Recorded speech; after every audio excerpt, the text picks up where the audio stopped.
Blog Talk Radio.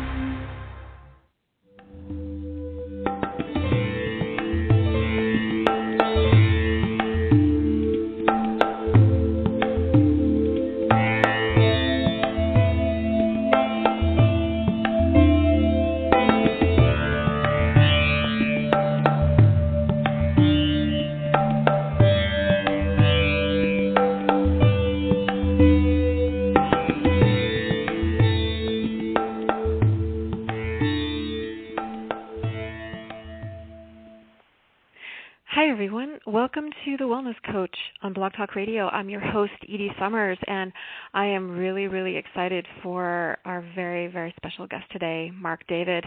Marc David is the founder of the Institute for the Psychology of Eating, and this is a kind of a new field as far as I know, food psychology and nutritional psychology.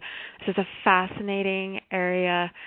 And it's, I think, is really going to be of importance for a lot of us out there. Anyone who's dealing with any kind of relationship to food that maybe isn't so holistic or empowering, this is the interview for you today. Marc David has a Master of Arts, and he's the founder, director, and primary instructor for the Institute of Psychology of Eating.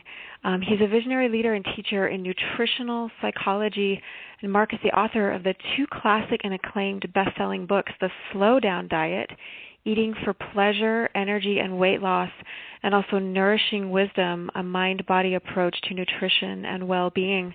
Marc presents his expertise in nutritional medicine and the psychology of eating in a fresh and innovative way.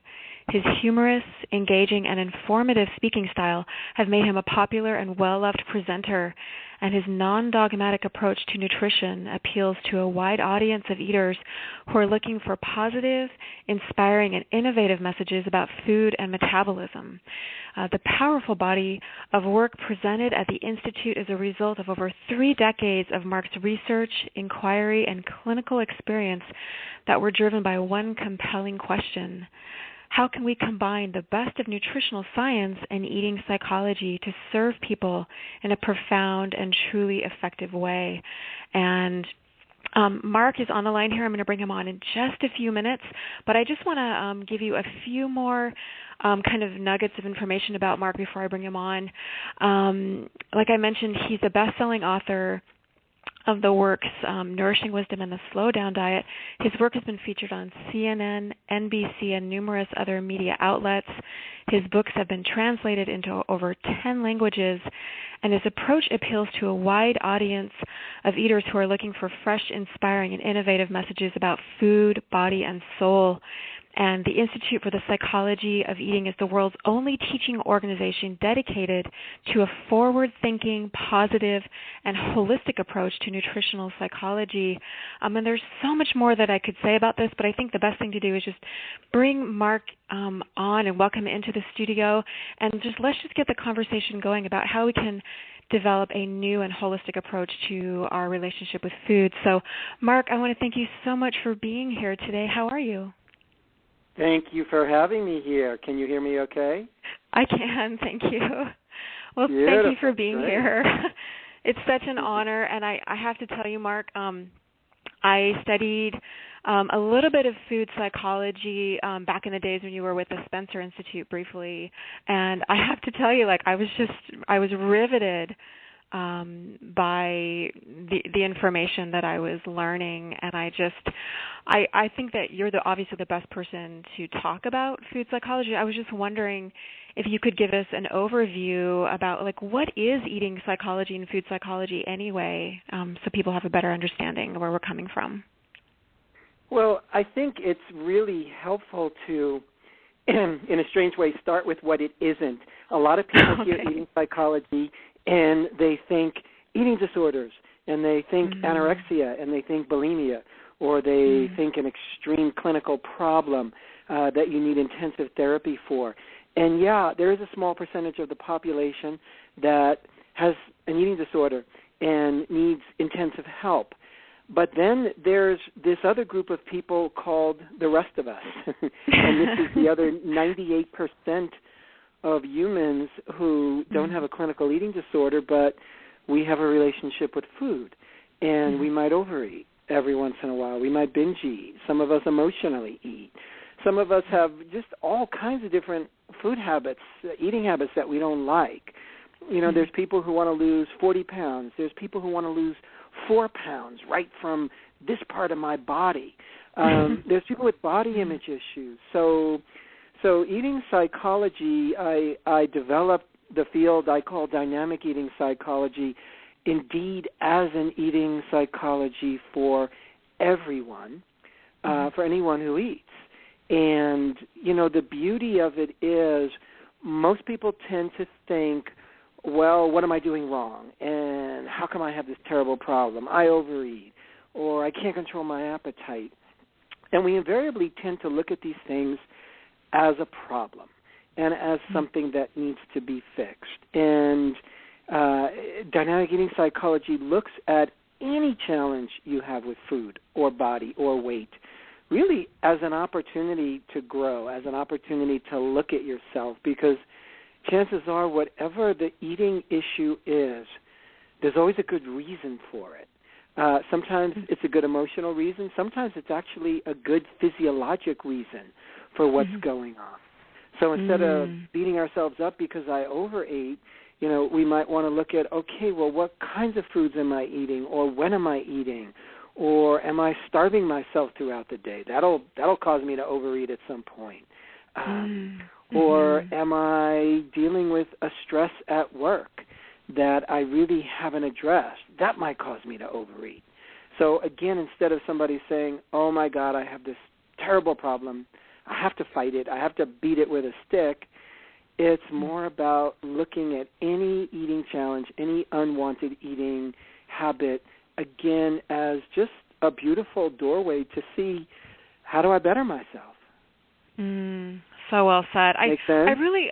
It does, and I'm really thank you so much for starting this and for starting the conversation about a whole new way of looking at our relationship with food, because I think so many people do torture themselves, like, I do have this disorder, and like you said, that's such a small percentage of the population that, this is, like you said, an opportunity, and we're going to talk about that a little bit later, like how this can be an opportunity for growth and transformation, but that this is a doorway. I love how you use that word, doorway. And this doesn't have to be a scary thing. This can actually be in a really empowering situation if we can redefine our relationship with food. But I also know that I would like to know your history, Marc, and also how did you become interested in eating psychology? I think this would be really good for our listeners to know. Well, oftentimes I think that our work and our life and our purpose is born out of necessity. I came into this world quite sickly and asthmatic as an infant and almost died a number of times in childhood. And my parents would take me from doctor to doctor, asthma, allergies, and really nothing worked. This was, back in the early 60s, and I was of the generation raised on, all the Fruit Loops and the Kool-Aid and the marshmallow fluff. I don't think I ever had anything natural. I don't think I ever saw a fruit or a vegetable. And honestly don't know how it happened, but I recounted this story to my mother when she was alive, and we both kind of laughed. When I was about 5 years old, I asked her to change my diet, and I wanted to eat fruits and vegetables. And, coincidence or not, once she started feeding me apples and carrots, my health started to change. But, I made a connection at a very young age that there was a kind of magic that happens when you put different foods in your body. And I got empowered. As a little kid. So that eventually, my body probably healed, I would say, fully by the time I was maybe 20 or 21. I was really on a lifelong mission to kind of fix myself because I also had childhood arthritis and my knees would swell. They were in terrible pain.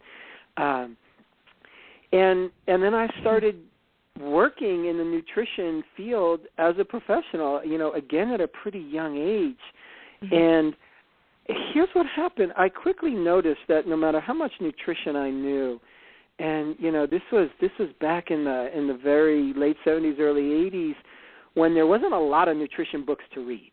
You can get the 7 or 8 textbooks and maybe the 10 or 15 popular books out there, and then you were kind of done.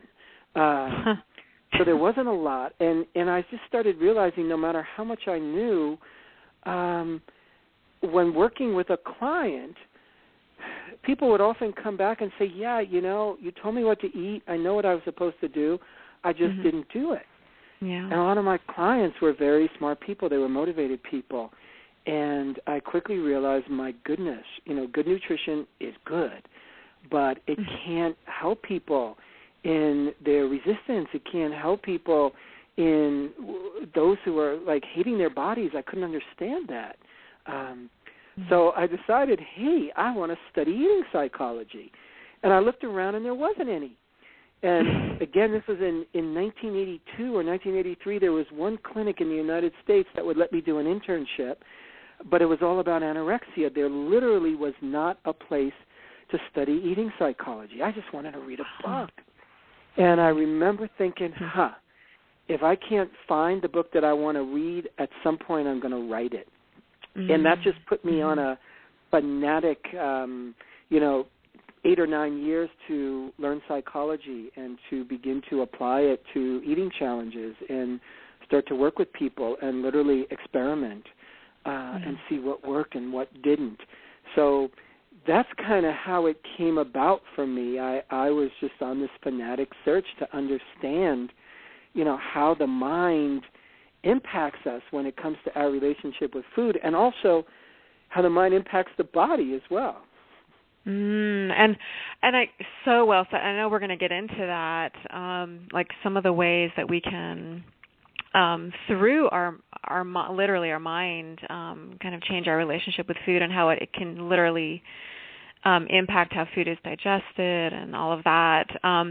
We're going to get into that in just a few minutes here, but I have a question that I think a lot of us wonder about, beyond the question of why do I have such a difficult relationship with food. I think that's always on the plate for so many people, but also, why do you think so many of us have body image issues? And do you think those are connected, the way that our relationship with food, do you think that's connected to our body image issues? I'm just curious what your thoughts are on those topics.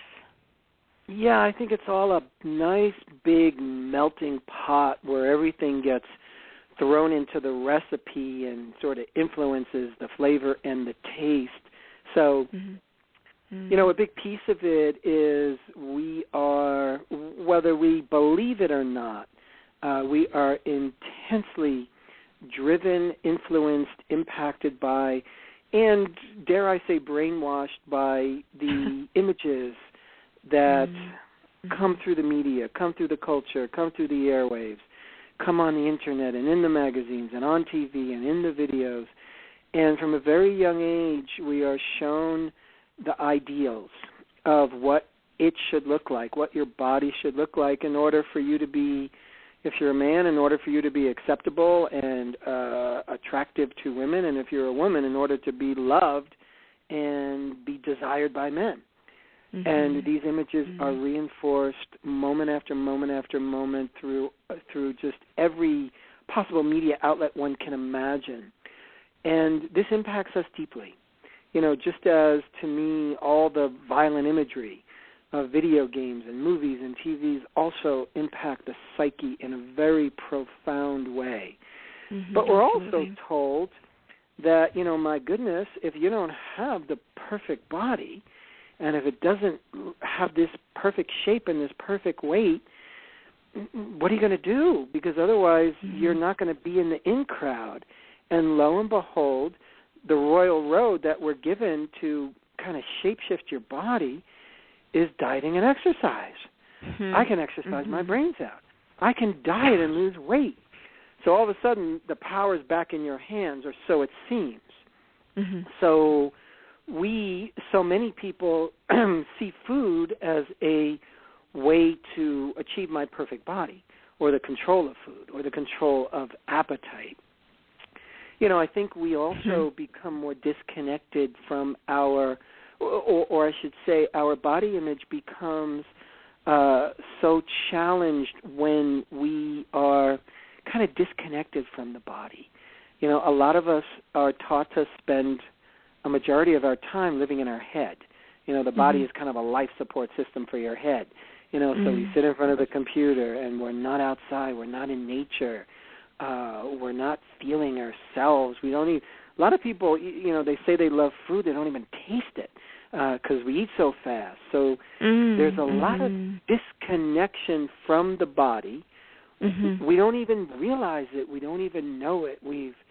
I think as a world, we're losing some of our naturalness.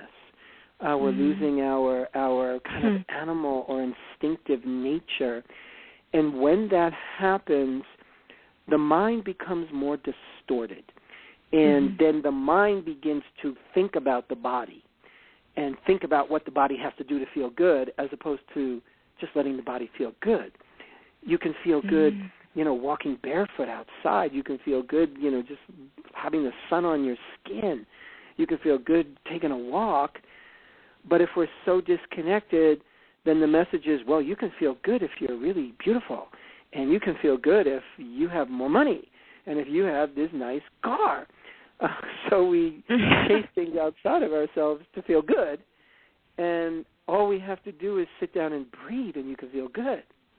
And there's some really important points that you said there, Mark, about, first of all, I think there is a disconnection, like you were saying, between body and mind, and then also how the media plays into that and really, really plays into it, and I think messes with our heads and our bodies as a result. And so out of that, people have developed this distorted relationship between their mind and their body.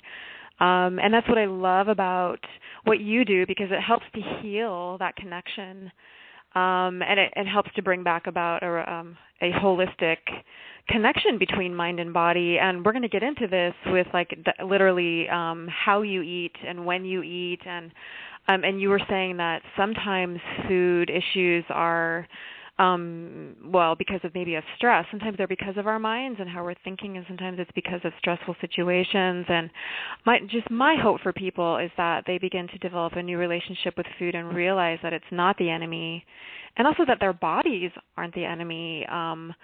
It just greatly saddens me to see people so at war with their own bodies and not being happy with the bodies that they have. And don't you think that's part of it, is not accepting, like you were saying, I love how you're saying just like letting your instincts take over and just, sort of whatever your body is, just allowing it to be and letting it talk to you as opposed to you trying to tell it what it has to be. That's kind of what I hear you saying. And I think this is sure. such an important message for people. I can't tell you enough how much your work has impacted me, and I know it's impacted so many other people so greatly, and I hope that it reaches even more people, because this is one of the most important messages out there as far as I'm concerned. So I know that we've been mentioning how there are certain things we kind of maybe touched our toes in the water in terms of how you can improve digestion, and maybe how certain things like stress might impact it. So let's get into that a little bit deeper, because I think this might give some people some peace of mind, in terms of physiologically how we eat and when we eat impacts how we absorb our food, and how this might be a revelation for some people. So the practical question is, how can we improve our metabolism? But another question that might resonate with people is, how does relaxation and pleasure, especially in particular, improve digestion? I think I find this part fascinating. That was a long question. Yeah. Well, break it down. It's all good questions.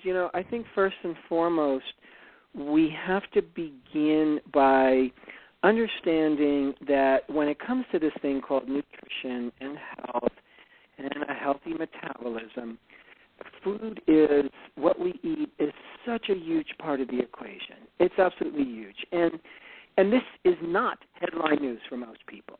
Good nutrition is important. We could argue about what exactly is good nutrition. Different experts are going to say different things.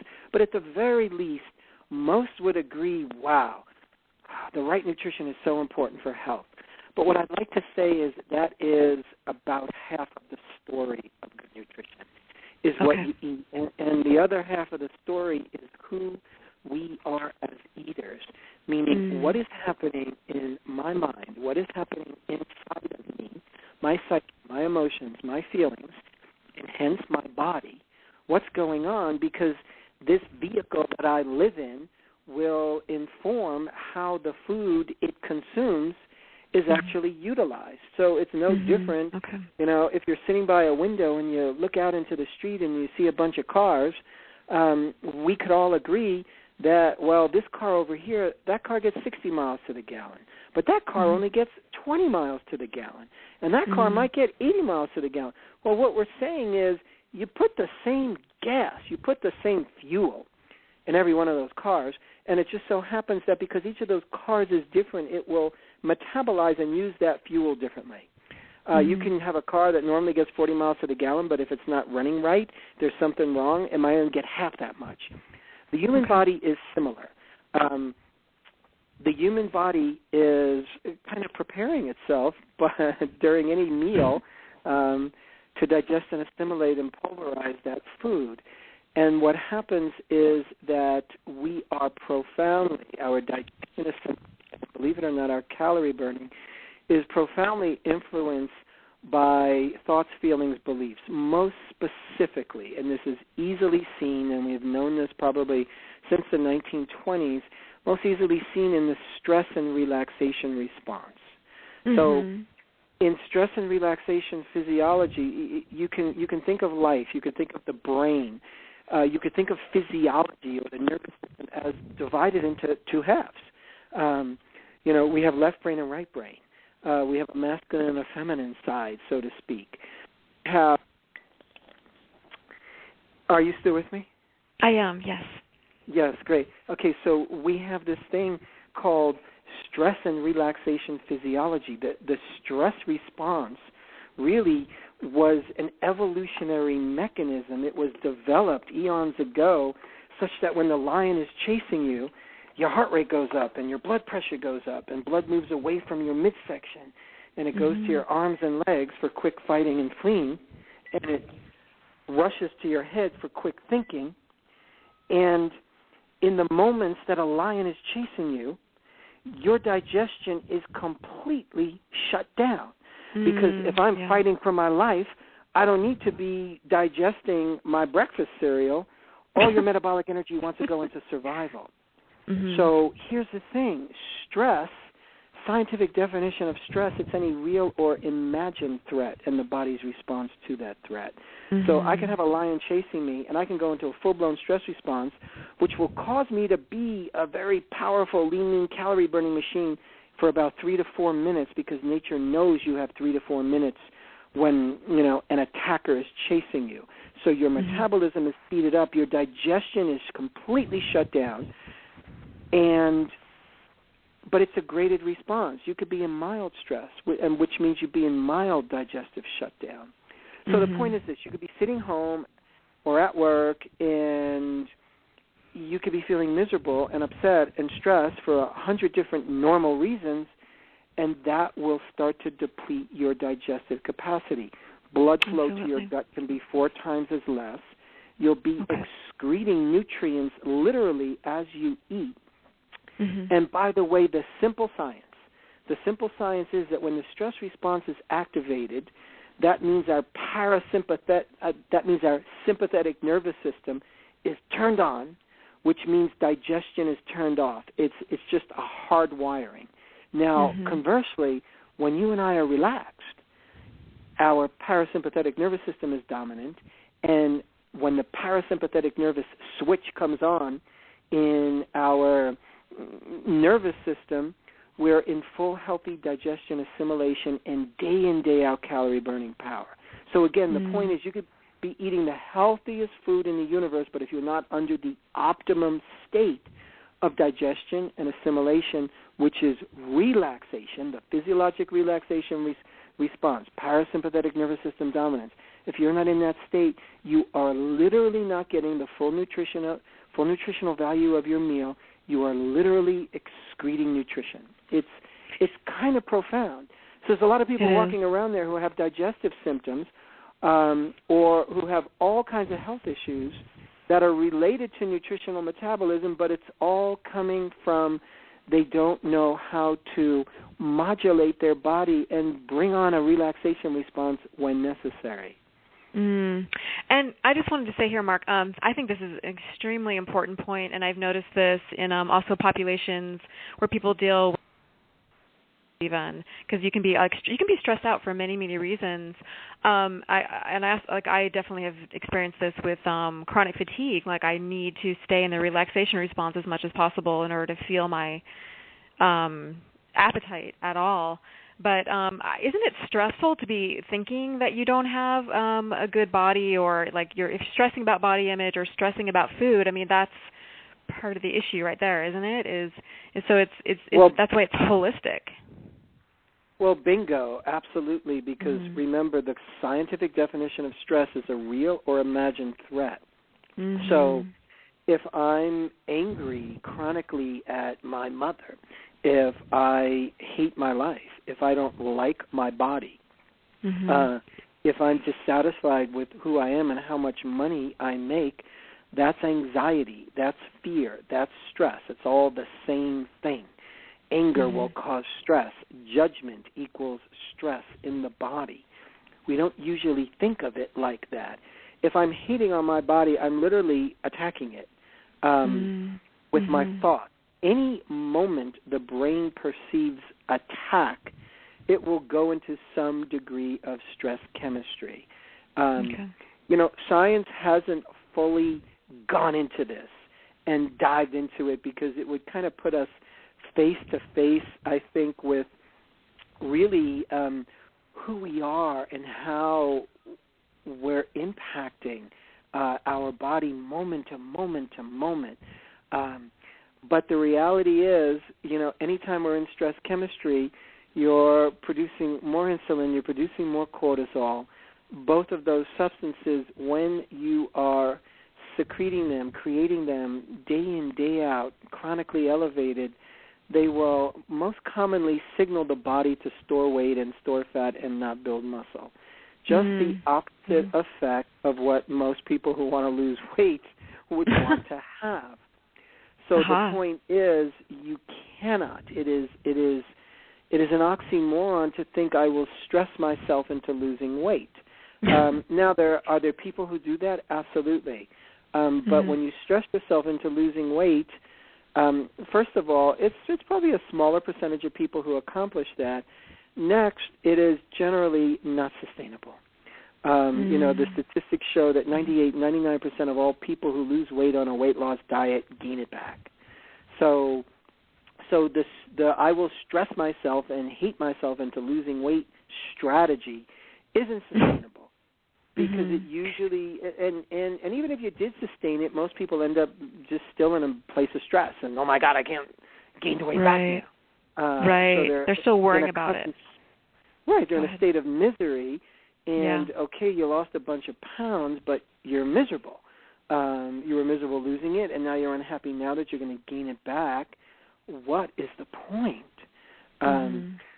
So we become a slave to our own mind and to these bizarre thoughts and habits that keep us rather unfree. They keep us small. They keep us limited, and they have us kind of, you know, running around like a hamster on a wheel in our own head, really never really enjoying, this is me, this is my body, this is my life. What's next? Can I just leave food behind for a moment and leave my torturous relationship with body? It has to look like this, it has to look like that. Well, who would you be if you didn't have those thoughts? Who would you be if you were just okay? Where would all that energy go?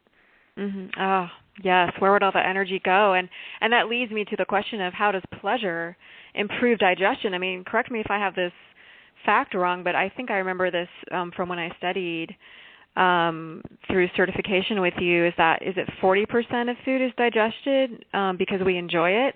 Is that a true fact or somewhere around that? That's a huge number. You know, scientists have a term called the cephalic phase digestive response, and the cephalic phase cephalic means of the head, and the cephalic phase digestive response is a fancy scientific term for taste, aroma, pleasure, satisfaction, and the visuals of a meal. So when you start to sum total up all the research on the cephalic phase digestive response, meaning a meta-analysis, scientists find something very interesting. What they find is that approximately 40 to 60% of your digestive and assimilative power at any meal comes from this head phase of digestion, tasting the food, being aware of it, receiving pleasure from it, the smell of it, the visuals of it, satisfaction. So if you do the math, if you're not getting that head phase of digestion, it means you're losing 40 to 60% of your digestive and assimilative power at a meal. That is a stunning scientific piece of information. It's absolutely stunning. If there was a pill that came out right now that said this will increase your digestion and your assimilation by 40 to 60%, it would be the biggest selling drug on the planet. But all we have to do is get present and be human and be there and be aware and taste our food, and all of a sudden something happens. The human body is designed to be present and aware. The human body is designed for pleasure. We are programmed, not just the human body, but any organism on the planet is programmed to seek pleasure and avoid pain. Even plants, for goodness sake, have that built into their chemistry. So everything is programmed at the most primitive level to seek pleasure and avoid pain.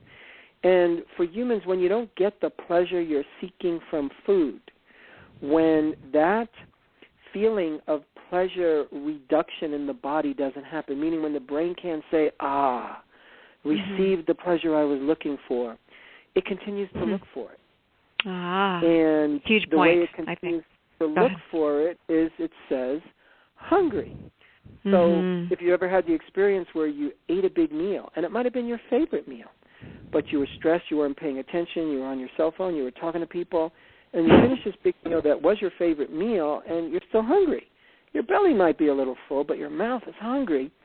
That's the cephalic phase digestive response not being fulfilled. The belly is saying, I ate a lot of food, but the brain is saying, I don't remember tasting anything. I don't remember pleasure. I don't remember getting what I wanted. Hungry. And then we reach for more food, and you think you have a willpower problem, but it has nothing to do with willpower and everything to do with I wasn't present in the first place. And I think if this is probably to me, this is the most important point that I hope people get, is that they can actually enjoy their food and enjoy it more and actually lose weight. And it's not about losing weight. It's about your body finding homeostasis and like what's going to be its ideal function and way that it can perform and also sustain you, and you can feel comfortable and look good. It all has to do with your relationship with food, and a huge part of this is relaxing into the experience of enjoying your food and not running away from it. And this in turn will improve your digestion and actually help you to find your ideal weight. Is that I hope I'm summarizing that. I really want people to understand how huge this is. So I'm wondering what your thoughts are on that. Well, there's so many, great directions to go here. Yes. We are designed to have a certain weight. You're designed to have a certain height. You're designed to function in a certain way. Our healthy weight is simply a byproduct of living in alignment with our biology and living in alignment with who we are as human beings. and I'm going to say living in alignment with, what some people call just natural law. And in natural law, we're not designed to be in a constant stress response.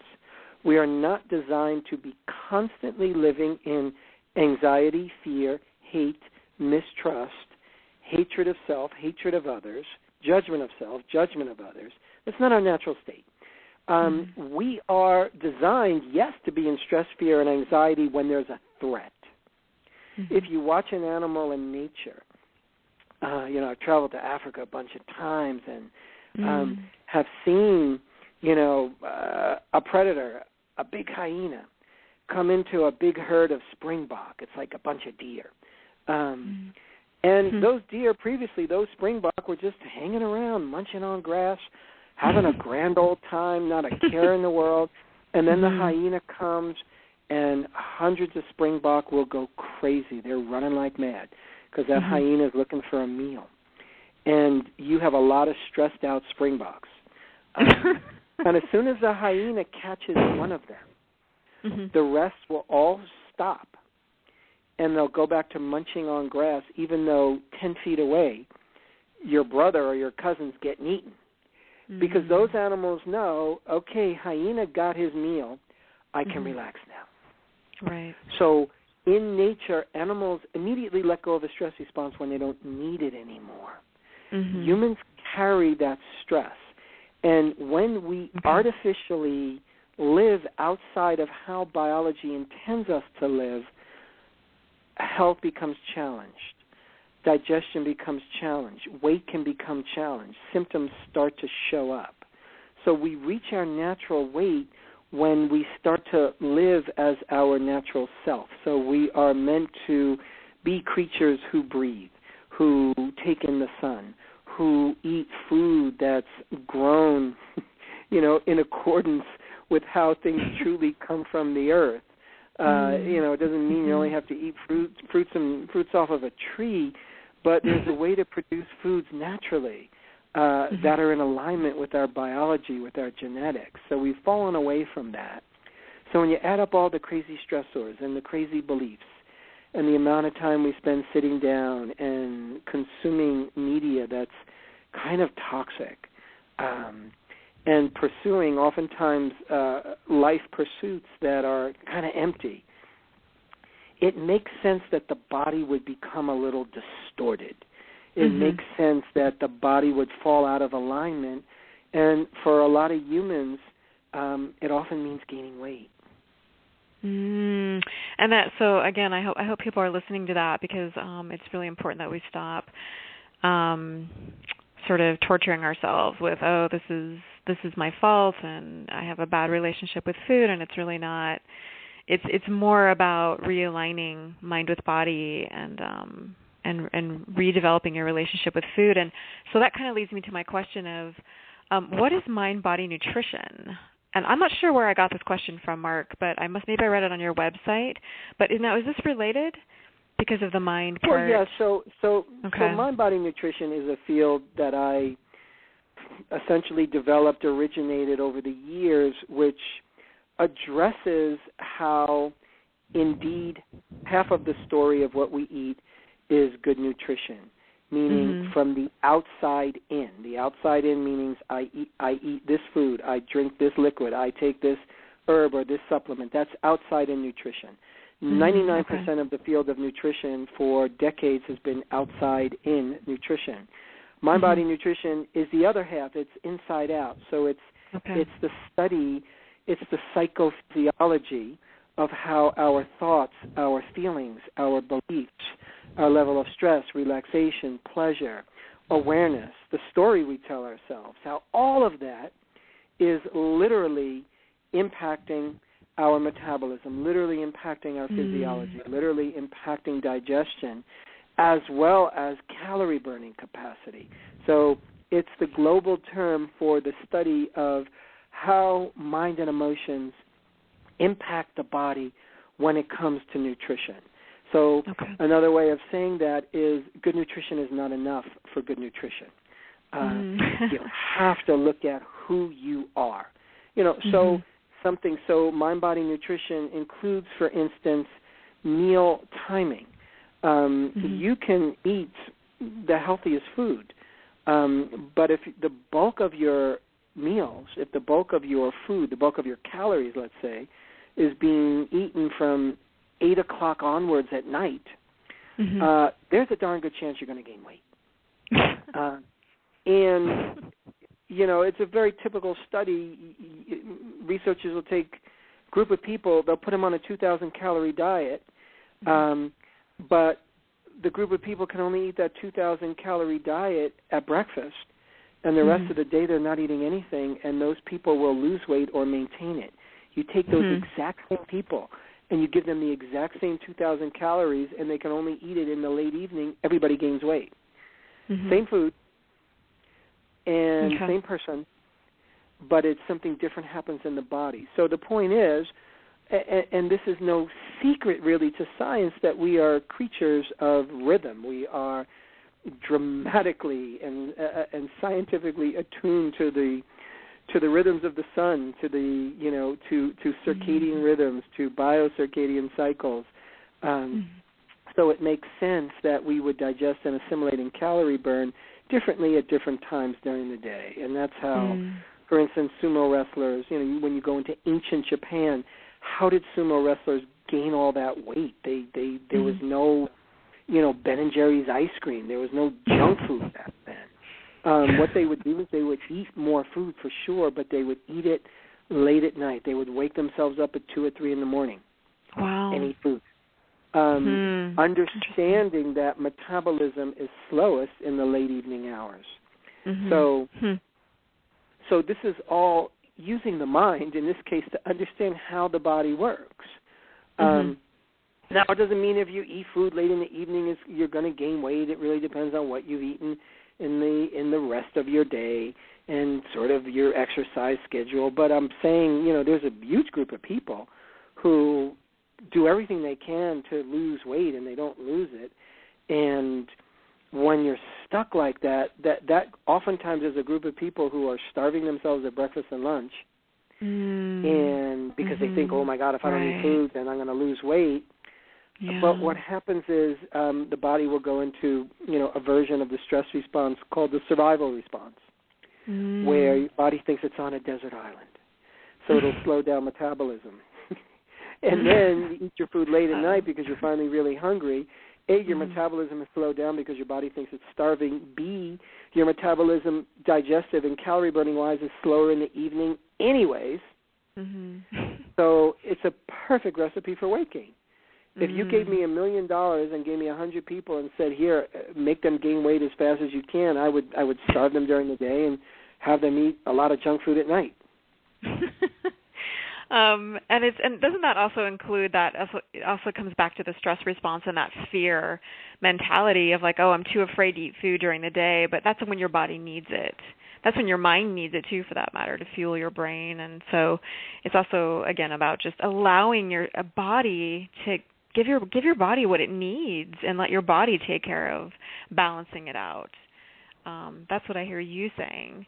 In addition to all the other, you have amazing blogs. I highly encourage everyone to go check out your blogs because they're mind-blowing and they're phenomenal. And you really go into this topic, I think, with like, you go into like, is it vitamin S and vitamin P? Like vitamin S is that sunshine, or I can't remember what vitamin P is, but just you really like turn this whole area and a topic of food and body image on its head and really come at it from a fresh angle. And so I highly encourage people to check out your blogs and your writing, and of course your institute, which we're going to get to really quickly here. And I want to respect your time, Marc.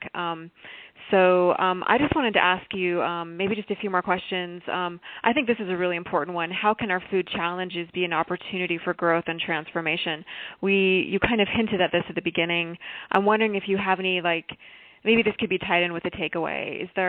What is the takeaway, or what are the opportunities here for growth for people?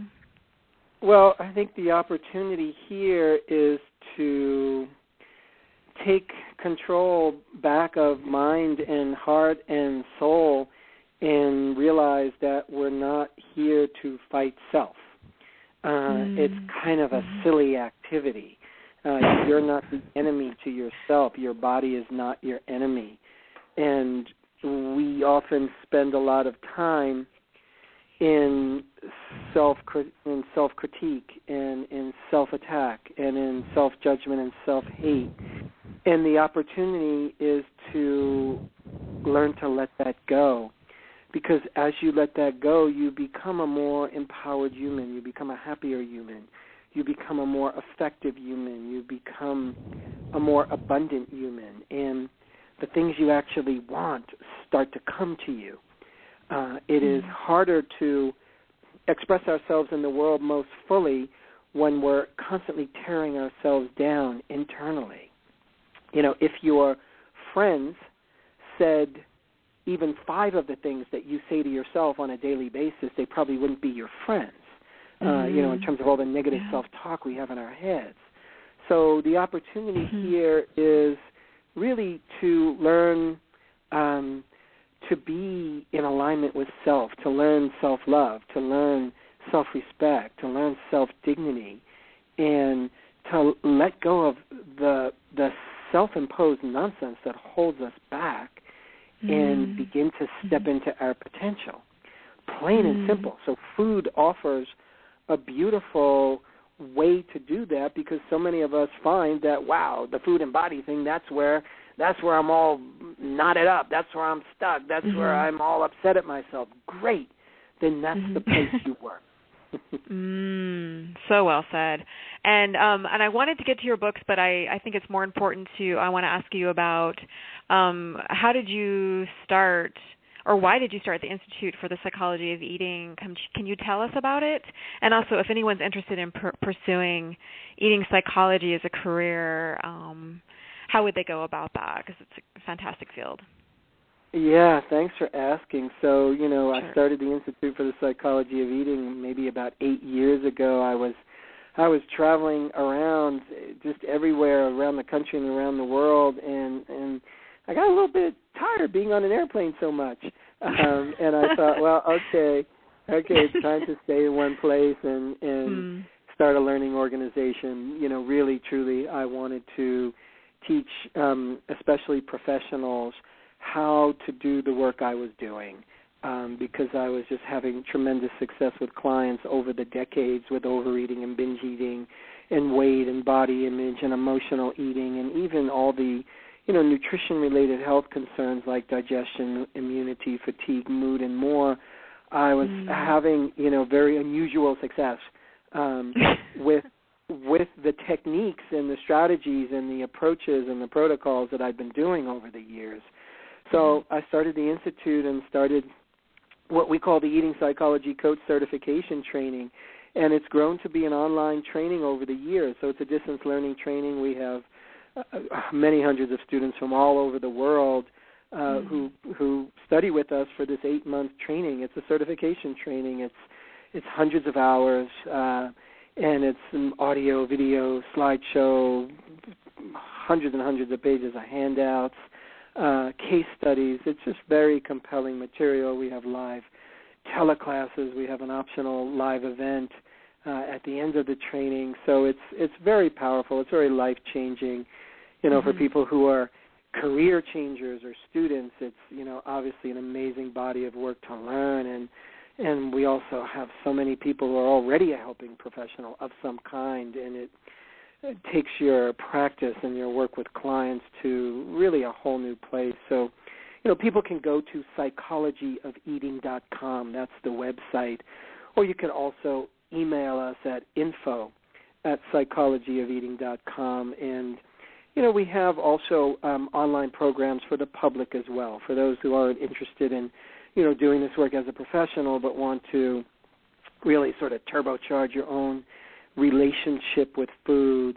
And also, if you get on our website, we have a free video guide called the Dynamic Eating Psychology Breakthrough, where I go even deeper into a lot of what we've covered today. So that's a nice freebie of information to kind of get people started. And you can find both of those links on the show page. And I just want to mention your website again. It's the psychologyofeating.com. And really the psychology coach certification training, I think, is the perfect way to heal your own relationship with food and then to help others. And who better to help others than people who have gone through it themselves? So that would be my 2 cents on that. And then, Marc, I know it's time for you to go. I just wanted, if you wanted to, I know that you have another. Didn't you start a whole new thing, like conscious sexuality and relationship? That's like a whole new part of your program now, isn't that? I don't know if you wanted to mention that, or you may have to go, but I just wanted to thank you so much for being here either way. Oh, thank you. Yeah, well, we're creating very slowly the Institute for Conscious Sexuality and Relationship. If you go to Conscious Sexuality and Relationship Conference.com, we have an online conference that will be producing to kind of launch this, where I'll be interviewing, a lot of experts, maybe 40-plus experts in the field of relationship and sexuality, because oftentimes these areas, everything's connected. Absolutely. So it is very much connected, and I just can't. There's so much ground we covered today, Marc. I just wanted to thank you so much for being here, and I know this is going to be just invaluable for people redefining their relationship with food. And thank you so much for being here. I really appreciate it. I'm very honored, and thank you for the great work you're doing in the world and getting the word out, and just being so passionate about health and healing and growth, and what a great service. So thank you. Thanks, Marc. I'll talk to you in a bit. Take care. Have a great day. Thank you. Bye-bye. Bye-bye. And thanks, everyone, for listening. You've been listening to The Wellness Coach on Blog Talk Radio. And I just want to thank Marc again for being here. And, I really encourage you to go check out his website. Is the psychologyofeating.com, and also there's a free gift for listeners who may want to learn more about the Institute for the Psychology of Eating, and it's called the Dynamic Eating Psychology Breakthrough, and you can click on the link directly on the show page. If you're listening on, say, iTunes, go ahead and come on over to The Wellness Coach on Blog Talk Radio so that you can click on that free link. And I also encourage anyone to go ahead and follow us. We have some really exciting new developments coming up here on The Wellness Coach, joining forces with Smash On, and we're building Smash On Club, which is going to be an online alternative health community, as well as offline real-time communities in your local neighborhoods, all focusing on alternative health, as well as SmashOn.com, which is going to be launching really soon, doing real-time deals in alternative health in your neighborhoods. So it's really, really exciting. Come follow me on Blog Talk Radio, The Wellness Coach, and we have some really great shows still coming up here. So thanks, everyone, for listening. I hope you have a beautiful day. Take care.